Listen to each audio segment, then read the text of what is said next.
जय हिंद दोस्तों, स्वागत है आपका हमारे YouTube चैनल में। आज के वीडियो में हम लेकर आए हैं आपके लिए यहाँ पर पर्यावरण के बहुत ही महत्वपूर्ण क्वेश्चन आंसर।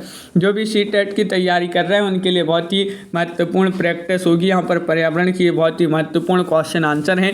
तो चलिए स्टार्ट करते हैं। प्रश्न 1 पूछा गया है कि पर्यावरण अध्ययन के शिक्षक के रूप में चिड़ियाघर भ्रमण का आयोजन करने का मुख्य उद्देश्य होना चाहिए। मुख्य उद्देश्य कैसा होना चाहिए ये आपके लिए बताना है।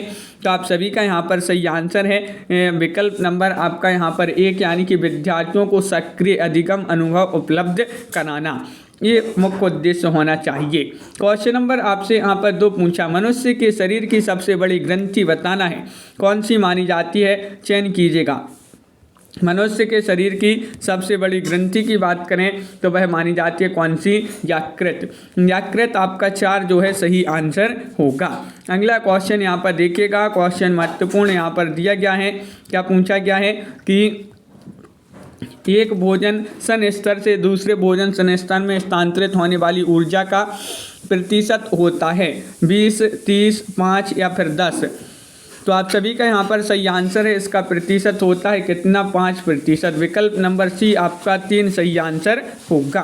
क्वेश्चन अगला क्या पूछा गया है, पर्यावरण अध्ययन की कक्षा में यह सरल प्रयोग एवं प्रदर्शन किसके लिए किया जाता है, किसके लिए किया जाता है, ये आपसे पूछा गया है। बच्चों को स्वयं समझने एवं उनकी निरीक्षण क्षमता बढ़ाने के लिए उच्च कक्षाओं में क्या किया जाता है का अनुकरण करना, या छात्रों के द्वारा पूछे गए प्रश्नों के आधार पर आइडिया एवं रिकॉर्ड की विवेचना करना और निरीक्षणों का विश्लेषण करना, या विद्यार्थियों को नियंत्रित करना तथा कक्षा में डिसिप्लिन बनाए रखना। तो आपका सही आंसर विकल्प नंबर 3 जो है वह सही आंसर यहाँ पर होगा। क्वेश्चन नंबर आपसे यहाँ पर अगला क्या पूछा गया, देखिएगा कि प्रदूषण मुक्त पर्यावरण बनाने के लिए बच्चों को किस बात को जानना सबसे अधिक आवश्यक है। अपनी आसपास स्वच्छता बनाए रखना, तालाब सरोवर को दूषित होने से बचाना, अधिक से अधिक पेड़ लगाना, उपर्युक्त सभी। तो आपका यहाँ पर उपर्युक्त सभी वाला विकल्प जो है वह सही आंसर होगा। क्वेश्चन आपका यहाँ पर पूछा गया है, तालाब के पानी में फिटकरी डालने के बाद ही उपयोग में लाना चाहिए। बच्चों को इसके संबंध में जागृत करना चाहिए, क्योंकि पानी का रंग साफ करने के लिए, कठोर जल को मृदु जल में परिवर्तित करने के लिए, हल्की निलंबित उपद्रवों को अवसादित करने के लिए, या फिर पानी में मौजूद रोगाणुओं को नष्ट करने के लिए। तो आपका सही आंसर है कि हल्की निलंबित उपद्रवों को अवसादित करने के लिए। विकल्प नंबर आपका सी सही आंसर होगा। धूम्रपान से होता है, क्या होता है बताइए। धूम्रपान है यहाँ पर, धूम्रपान से क्या होता है ये चयन करना है। क्वेश्चन महत्वपूर्ण पूछा गया है और आप सभी का यहाँ पर सही आंसर है 3, यानी कि आपका सही आंसर होगा ब्रोंकाइटिस, आपका सही आंसर होगा। विकल्प नंबर यहाँ पर सही है, उक्त सभी आपका सही आंसर है। रक्तचाप में भी वृद्धि और हृदय स्पंदन की दर में भी वृद्धि, ये जो है उक्त सभी धूम्रपान से होता है। एक नींबू सामान्य पानी में डूब जाता है परंतु लवण युक्त जल में तैरता है, क्यों तैरता है ये आपके लिए चयन करना है। क्वेश्चन महत्वपूर्ण है। एक नींबू सामान्य पानी में डूब जाता है परंतु लवण युक्त जल में तैरता है, क्योंकि लवणीय जल का घनत्व सामान्य जल से अधिक होता है। विकल्प नंबर ए वाला जो है वह सही आंसर होगा। पर्यावरण अध्ययन की पाठ्य पुस्तकों में विभिन्न प्रकरणों में करके देखो और पता लगाओ कि खंड को शामिल करने का उद्देश्य है क्या है, ये आपके लिए चयन करना है। आपको बताना है प्रत्यक्ष हस्तपरक अनुभव उपलब्ध कराना, परीक्षा में निष्पादन को सुधारना, वैज्ञानिक शब्दावली को परिभाषाएं सीखना, या फिर घर में विद्यार्थियों को व्यस्त रखना। तो विकल्प आपका यहाँ पर एक सही आंसर होगा, प्रत्यक्ष हस्तपरक अनुभव उपलब्ध कराना। क्वेश्चन आपका अगला यहाँ पर पूछा गया है, सभी प्रकार के पारिस्थितिक तंत्रों के लिए ऊर्जा का प्रमुख स्रोत है, क्या है। महासागर है, वन है, सूर्य है, हरे पौधे हैं। तो ये तो सभी से बन जाएगा, सूर्य आपका यहाँ पर सही आंसर होगा। आगे बढ़ते हैं। क्वेश्चन नंबर आपसे यहाँ पर पूछा गया है अगला, यहाँ पर आकाश में तड़ित की घटना होती है जब दो बादल विद्युत आवेश का आदान प्रदान करते हैं, एक दूसरे से टकराते हैं, एक दूसरे पर अतिव्यापन करते हैं। अपर्युक्त सभी, तो अपर्युक्त सभी आपका सही आंसर होगा। विकल्प नंबर डी आपका सही आंसर है। आगे बढ़ते हैं तो क्वेश्चन पूछा गया, बच्चों को कहें कि वे देखें कि पक्षी अपनी गर्दन को बहुत अधिक हिला सकते हैं, इसके कारण के संबंध में उनका संभावित उत्तर होगा। वे उड़ सकते हैं, पक्षियों की आंखों की पुतली स्थिर होती है, पक्षियों की आंखें छोटी होती हैं, उनके कान पंखों से ढके होते हैं। तो आप सभी का सही आंसर है, पक्षियों की आंखों की पुतली स्थिर होती है। 2 वाला विकल्प आपका सही आंसर होगा।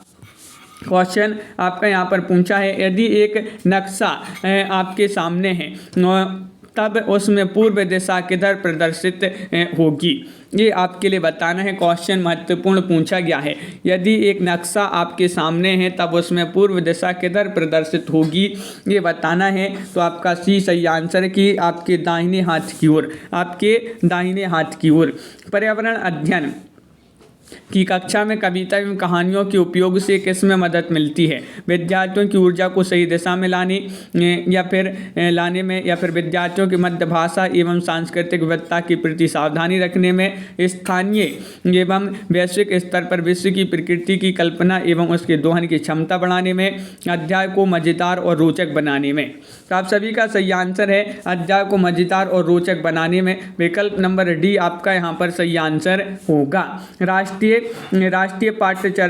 पाठ्यचर्या की रूपरेखा 2005 के अनुसार प्राथमिक स्तर पर पर्यावरण अध्ययन शिक्षण का प्रमुख उद्देश्य होना चाहिए, क्या उद्देश्य होना चाहिए, ये आपके लिए बताना है। 2005 के अनुसार विकल्प नंबर 2 आपका सही आंसर है कि कक्षीय अधिगम को विद्यालय के बाहर के जीवन से जोड़ना, विकल्प नंबर बी। आगे बढ़ते हैं, निम्न में से कौन सी शिक्षण योजना खाद्य श्रृंखला को बढ़ाने में विद्यार्थियों की अधिकतम भागीदारी के लिए सबसे अधिक प्रभावी होगी?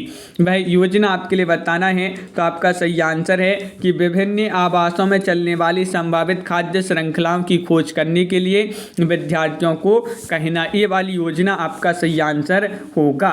एक शिक्षक को उर्वरक द्वारा भूजल के प्रदूषण की शिक्षा बच्चों को देनी है, वह निम्न में से किसका नाम बताएगा? अमोनिया उर्वरक या फिर नाइट्रेट उर्वरक या फिर पोटेशिक उर्वरक या फिर कंपोस्ट उर्वरक। तो आपका सही आंसर है नाइट्रेट उर्वरक, विकल्प नंबर बी। क्वेश्चन नंबर आपसे यहाँ पर अगला क्या पूछा गया है, यहाँ पर नंबर नहीं दिए गए क्वेश्चन में, कि प्राथमिक स्तर में निम्नलिखित में से क्या सामाजिक अध्ययन पढ़ाने का उद्देश्य नहीं है? अपने परिवार को समझाना, समाज को समझाना, यह समझना कि बच्चा समाज का हिस्सा है, या समाज में हो रहे अपराधों का लेखा रखना। तो आपका सही आंसर है 4 कि समाज में हो रहे अपराधों का लेखा रखना।